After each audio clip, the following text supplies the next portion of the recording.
Vajpayee ji 14 seat पर चुनाव हुआ 5वें चरण में। आपके पास पिछली बार 13 थी। इस बार आपको बहुत टफ हीट का सामना करना पड़ रहा है। ये हालात बदले बदले से क्यों दिख रहे हैं? देखिए ब्रजेश जी, मुझे लगता है कि 2014 के चुनाव, 2017 के चुनाव, 19 और 22 हर चुनाव पर इसी तरह के विश्लेषण में हम आपके साथ कई बार बैठे हैं और हर चुनाव मुझे लगता है जनता वोट डालती है और हम कई बार चीजों को उस तरह से देखते हैं जो टर्नआउट हो रही होती है।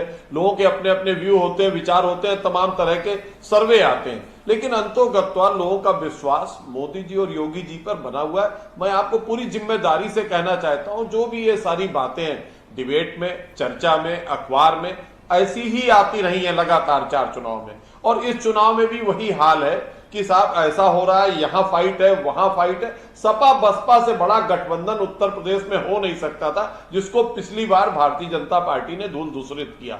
मुझे लगता है इस बार सब अलग अलग लड़ रहे हैं, अलग अलग चाह है, और मुझे लगता है पार्टियां अपना बात कहने के लिए जनता के बीच में गई भी नहीं है। केवल लोग इस परसेप्शन पे काम कर रहे हैं कि मोदी जी का तीसरा कार्यकाल होना है, जनता अपने आप नाराज होकर इनको वोट दे देगी। मुझे लगता है लोकतंत्र में इस तरह की संभावना कम होती है।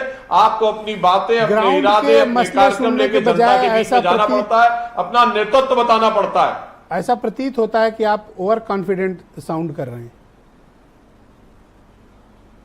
देखिए, ओवर कॉन्फिडेंट, हर परीक्षा होती है और उस परीक्षा में अभ्यर्थी जितना लिख कर आता है नंबर उतना ही पाता है। तो मैं उस आधार पर बता रहा हूं कि भारतीय जनता पार्टी ने अपनी पूरी मेहनत की है, बूथों तक लोगों को लगाया, मतदाताओं को पोलिंग स्टेशन तक ले गए, इसलिए भारतीय जनता पार्टी क्या आप अपना किला बचाने में कामयाब होंगे? आपके पास 13 सीटें थी, 13 सीटें थी आपके पास, आप किला बचाने का बता रहे हैं। इस बार की 14 की 14 सीट रायबरेली सीट पे प्रत्याशित परिणाम आने जा रहा है।